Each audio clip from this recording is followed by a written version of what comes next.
Good morning, everyone. I'm Asha Nayaswami, and we're continuing with what I am going to call our fireside chats until such time as we come up with a nicer title. I rather like that because it's quite unpretentious. Every other idea that we've come up with is a little too big for the situation. I always prefer to undername rather than overname things, but here we are. So let's start with a prayer. Heavenly Father, Divine Mother, Friend, Beloved God, Jesus Christ, Babaji Krishna, Lahiri Mahashaya, Swami Sri Yukteswar, Beloved Master, Paramhansa Yogananda, Saints of all religions, dearest friend Swami Kriyananda, humbly we bow at thy feet. You have brought us to this moment in time where many forces of light and darkness are facing each other across a huge divide of lack of understanding, lack of love, above all, lack of awareness of your unifying presence. The path before us is strewn with many obstacles. Our only possibility of navigating the present and the future in such a way as to bring us closer to thee is through thy grace. Hold us by the hand, and even if we let go, tighten your grip, so that as time passes, as days and years go by, come what may, we will be walking always in your company and ever increasingly in your light. Om, peace. Amen.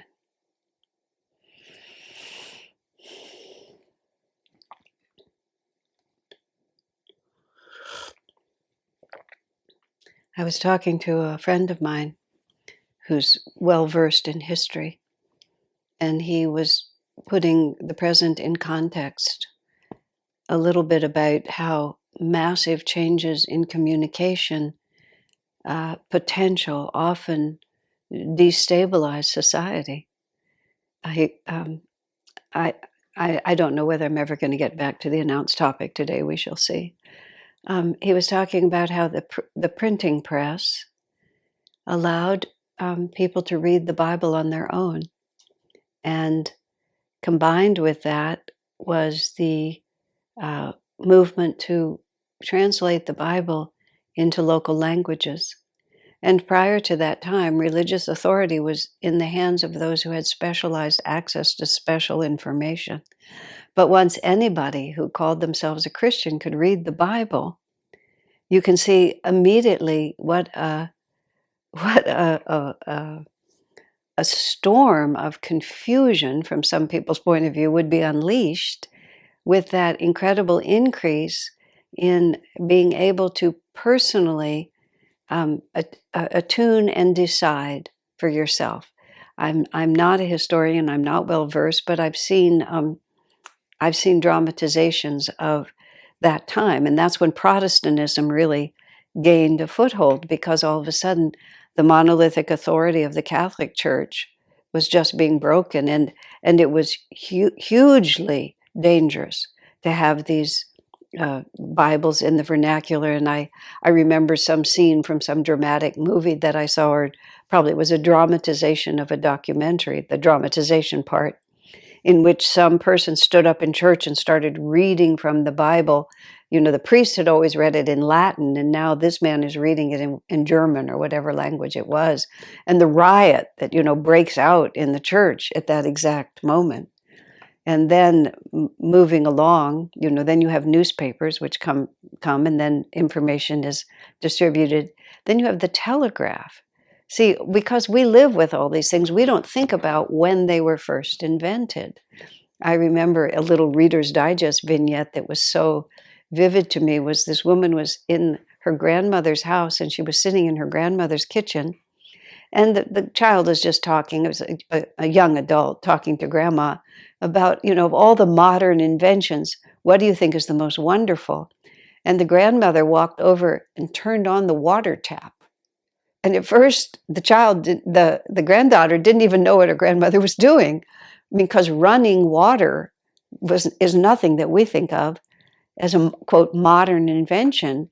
But she was of an age when she shifted from having to go to the well or wherever she had to go to draw the water in, to just being able to turn that tap. Now we just take it for granted. Every change we take for granted.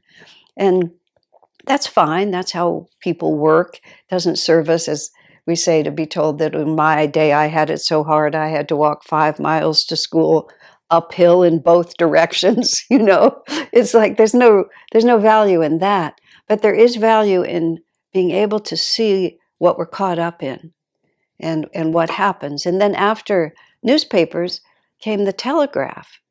And then the telegraph allowed a person at a distance to be able to send information like immediately. So I could be in Chicago watching some big political event. I could forward it back to my editor in New York over the telegraph. And then, in an hour, everybody in New York can go on, know what's going on in Chicago or not. Because is that telegraph, the man who's sending the message, is he actually in Chicago? Or is he down the street from the newspaper office just sending in a telegram? Because what also happens once these forces begin to develop is we no longer have the capacity to verify for ourselves exactly what's going on. And I remember myself, the first time I knew anything from firsthand experience about what was printed in the paper.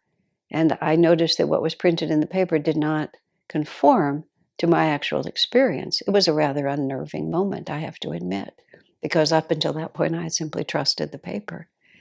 Well, of course, it's obvious that right now we have this extraordinary explosion of one-to-one communication. Oh, yes, then came radio. This is what he was saying to me. And then when there was radio, the phrase he used, which I don't think was original, but one could then communicate with many, directly with many. Even my word fireside chat comes from Franklin Delano Roosevelt, who during the many years of his presidency, which included taking the country through World War II and also much of the Depression, he literally came on the radio on Sunday nights and talked to his people, talked to his citizens. And so every citizen in the United States had a personal relationship with the president of the country because he could talk to us. Now, of course, we're so used to it, we don't even think about it now. But it was a huge change for people to actually know him. Of course, it was radio, and therefore he was able to keep from the public for most of his presidency the fact that he was in a wheelchair crippled by polio. And even news photographers cooperated with that. And he was able to hold himself erect when he did have to speak. Because there was the concern, of course, that people wouldn't have faith in him if they knew that he was no longer ambulatory for the most part. So the one to the many allowed the rise of demagogues, because before that couldn't happen. So it led to Hitler and to Mussolini. Of course, television then just made that worse. And now what we have is the internet. And the internet has created this incredible confusion as to who's telling you the truth and who isn't, and is pushing every individual back on their own resources in order to discern, and what to speak of the capacity for one to speak to the many. It's just an amazing phenomenon. Now, all of this, from a professorial point of view, or from the way I am, which is with the Gemini mind, the more information I gather, the more interesting it is. And information for me, if it's relevant to something that's important to me, the more I have, the more complete I feel in this. I'm saying all of this because all of us, and I every so often when I myself go through another cycle of trying to feel my way through the situation that we're in, I presume that at least some of what I'm experiencing is shared by all of you. So that's why I'm bringing it up. So it was very interesting to me just to be able to move back a quarter of an inch. And this is why those who study history constantly assert how important it is for everyone to understand history, because those who don't know history, as the phrase goes, are forced to repeat it. So whereas we get caught up into the idea that nothing like this has ever happened before, or we're in uncharted waters, we are and we aren't. And what is going on now? This also all goes back to the fact that this world is not being run by the politicians, even though they think it is, and a number of people may imagine that it is. It isn't. It's being run by the masters. It's being run by Babaji and by Christ, and by all of their, which is the word peers. Is there such a word as peers when you're talking about infinity? But there are these powerful beings that are these manifestations of the divine through which God works, who is holding our hands. That was the prayer that I was making. It's such a difficult thing for the human heart to completely grasp, because the ego confuses the picture, which is we speak of these Himalayan masters running the universe, and then we say, God, hold my hand. And both are true, because as Swamiji says, omnipresence encompasses the infinite and the infinitesimal. And even more than that, which is even harder to comprehend and can only be comprehended by intuition. Intellectual reasoning literally simply can't grasp it, is that the only purpose of the entire story is for each one of us, individually, me and you and everybody you love and everybody you know, each one of us has a destiny to be in perfect bliss. And the only purpose of the entire show is to help you and me and everyone we know to move closer and closer until that bliss is realized. And we think all of this is very important. And it is important, but not in the way that we think it is. It's not important who gets elected. It's not important whether they get it straight. It's not important whether the dollar, becomes devalued. It's not important even whether there is nuclear war. Swami Kriyananda, in response to an extremely cogent and well thought out presentation some many years ago, when this spiritual group that actually happened to emanate from Palo Alto carried out on a statewide level in California a movement they called Beyond War, which was an attempt, as I remember it, to have an initiative on the ballot that would ban nuclear weapons, period. Just ban nuclear weapons. And the details escape me. And many good people, for good cause, appropriately dedicated themselves to that effort. Because you have to also understand that whether they succeed or fail, they're moving on a ray of grace that is saying the obvious, which is why are we trying to kill each other? Why are we not loving each other and trying to help each other? But part of that presentation was based on the horror of nuclear war. And the presentation, very well conceived, graphically demonstrated the horror of one bomb dropping on one city. And afterwards, Swami commended the effort. Then he said two things. If your objective is peace, fear is the wrong tactic. Because the more you create fear, the more you will create disharmony, and the more you will create violence. Violence arises from fear. That was the first thing. And the second thing he said is, whether we die all at once in a giant nuclear blast, or die a few at a time, 100 years from now, almost no one on the planet will still be here. And then he said the most interesting and important thing. the instant we are out of our body, all of this ceases to matter. Because it's like when you're in the gymnasium working as hard as you can to lift that heavy weight, once you're done with the weight and put it down and walk out of the gymnasium, you don't keep the gymnasium as the focus point of your life. It's like, it's done. It made me strong, or I proved that I wasn't that strong. Whatever the result might have been, it's done. So the only purpose of this whole drama is to bring us closer to God. Now, that's really hard to hold on a daily basis. We love people, we're afraid, we fear for their well-being, we want to protect those who are weak. There's a poem in Whispers from Eternity. On Sundays, when I am responsible for giving a service under the system that we're using now, where we have only a few people in the temple, I am now responsible for choosing and reading one of the prayers from the book, Whispers from Eternity. In normal circumstances, somebody else would do that. So, I mean, I love that book and I look at it often. And when I was looking yesterday or the day before, there was a prayer there. And Master's prayers in that book, um, well, subtle is the simplest thing you can say about it. The implications of what he says often take you a few minutes to really grasp, because everything he says is so cheerful and so exuberant and so filled with devotion and the thrill of living for God. But the prayer was, help me to take on into my own heart and onto my own shoulders the suffering of everyone by touching them with your bliss. And you're actually asking God, to be in everybody's suffering heart, to be in the tears that fall from their eyes, to be in their worries, to be in their grief, feel it with them, and then give them a touch of bliss.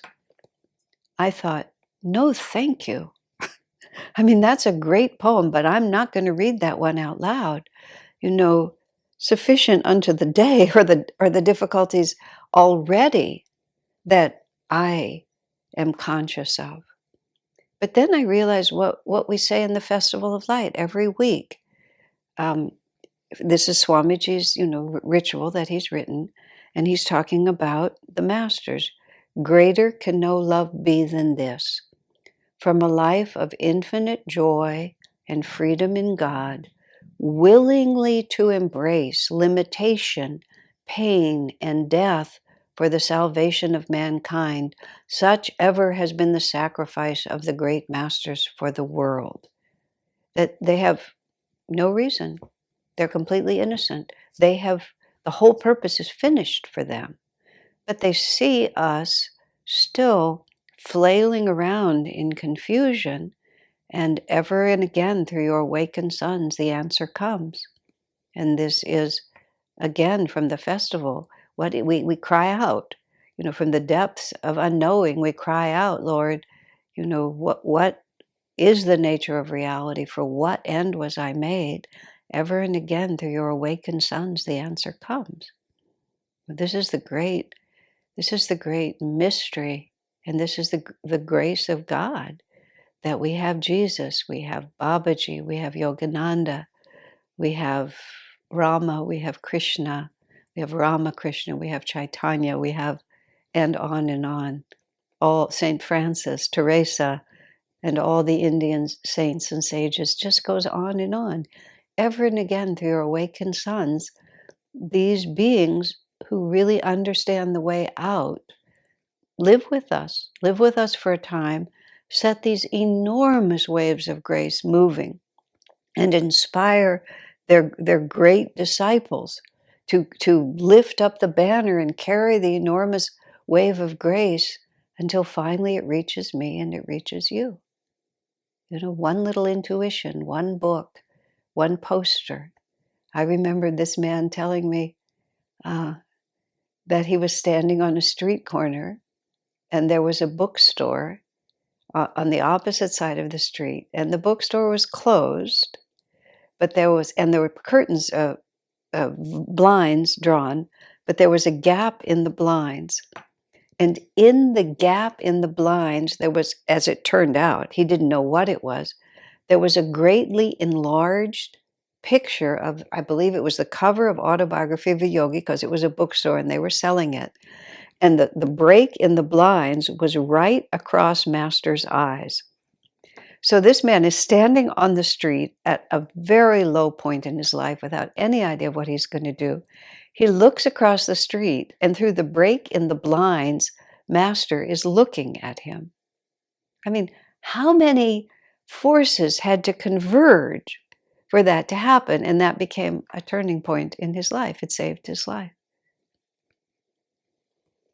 Because the only purpose of what's happening is to bring us out of delusion and into bliss. And the masters give everything for us to do that. So reading that prayer, I am a compassionate person. I'm an empathetic person. I mean, these are just, I've always been this way. I'm better at work, better and worse, depending on the time of day or the position of the moon or whatever it might be. And being able to stand unshaken amidst the challenges, either personal or impersonal, that life imposes on us. But I had to stand back and think, now, see, here's the rest of the festival. Right after, greater can no love be than this, that the masters accept this position, the next line is, this is the fourth and last stage on the soul's long journey, which is to say, every one of us has to be so anchored in bliss that we can move with equanimity in no matter what happens. We have that wonderful phrase of masters, to stand unshaken amidst the crash of breaking worlds. But we also have, equally important and perhaps even more important in this moment, God will never test us beyond our ability to feel His grace in the midst of it. That doesn't mean we won't suffer, because sometimes we have to be pushed beyond. You don't go to the gym and just lift the weights that you can already lift. You have to lift the weights that make you gasp a little bit and wonder whether you can really make it. Sometimes you have a partner who coaches you along and tells you that you can do it. We all have this partner, and these days, this is the end of August in 2020 when this is being recorded, it's like a palpable force around us. I live very, very protected, but we can't be protected from thought forms. This is tempestuous times. I was very, very touched. I put this into light bearer by this moment that happened with Swamiji when we were visiting. We were on holiday in Goa at this resort hotel that we would often go to in India. Swami would take a group. I went there with him a number of times. That one day in the dining room there, and I've told this story before, but it touches my heart so deeply. One day in the dining room there was a group of guests at another table, and as Swami said, they were speaking a language he didn't recognize, and since he's a world traveler and speaks 8 languages, and he felt drawn to them. So he went and sat with them. It was 2 couples and a single man, and it turns out they were speaking Persian because they were from Iran. And this was at a time when I don't even know if America was at war with that country, but we were not on hospitable terms. I think it was perhaps a little before we went to war with them.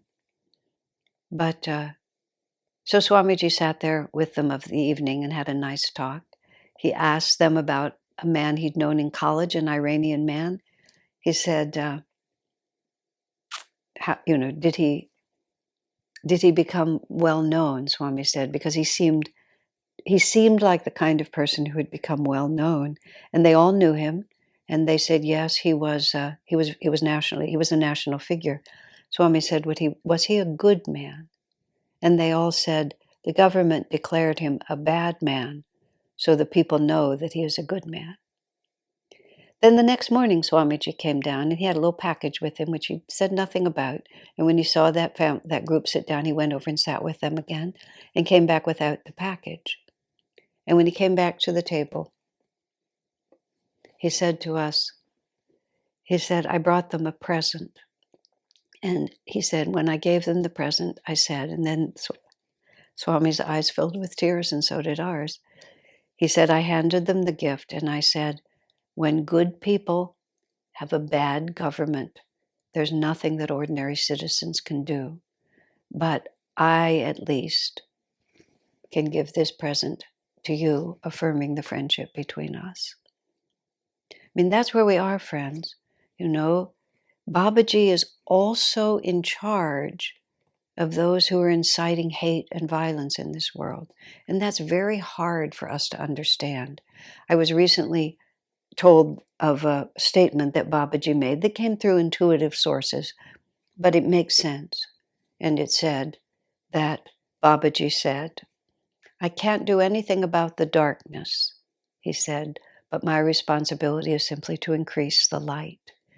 And what he meant by I can't do anything about the darkness, what he would have meant, could have meant, is that every soul is equally dear to God and must be allowed to have those experiences that are necessary for its ultimate enlightenment and freedom in God. Every saint has a past, every sinner has a future. Everyone who is free now was not free at one point.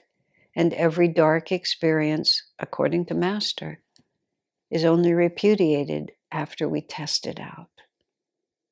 So even the worst are equally loved by God and must be given their opportunity. And we would not incarnate with people who are acting out on such a dark level unless it serves our enlightenment too. I find these ideas exceedingly challenging. You know, I find that I have to repeatedly go back into myself and find the strength and remind myself and pray and meditate and chant and listen to Swami's voice and listen to Master's voice and breathe deep and start over, because we are not in charge. We are children of God, and that's the good news. You see, we are children of a divine mother who never stops loving us and never stops caring about us and really never stops holding our hands. You know, we normally think of holding hands like this, but when a mother holds a child's hand, she does not depend on the child to keep the grip. You know, sometimes she even lets go of the hand and grabs the wrist because the hand is too vulnerable. But the mother's hand is always on that child's hand in such a way that even if you let go of me, I will not let go of you. And this is our security, because when Swamiji was being persecuted by very adharmic people, there was no threat of violence, but there was threat of a great deal of loss at that time. And Swamiji actually became so dismayed by the overwhelming darkness that was being directed at him. He left Ananda for a time and he went to Hawaii, as it were, and he wasn't sure he would come back. He just needed to become clear in himself with God, Guru, and Divine Mother. And when he prayed to Babaji, he said, Babaji, why are you threatening my whole life's work? Why are you letting these dark people have so much power over all that I've tried to do to serve the light? And Babaji's answer to Swamiji was, they are all my children. That's incredibly challenging. But that means me too. And even if the proportion of darkness in my spirit, by the grace of God, is less than it was, the reason it is less than it was is because Divine Mother was holding me by the wrist, so even when I tried to get free, she wouldn't separate from me. This is where we are, friends. There's nothing particularly more terrible happening today than was happening yesterday. But every day, every day. And you see, the drama of the present situation just wakes us up to what has always been true. So is it good karma or bad karma to not be able to just doze through our lives, but now have to focus our attention every day to maintain our joy and our contact with God? Very good question, isn't it? And however we answer it, Divine Mother has a grip on us and she's not letting go. Don't make her work too hard. Let her hold you by the hand and let your hand be as strong in hers as hers is in each of ours. God bless you, my friends.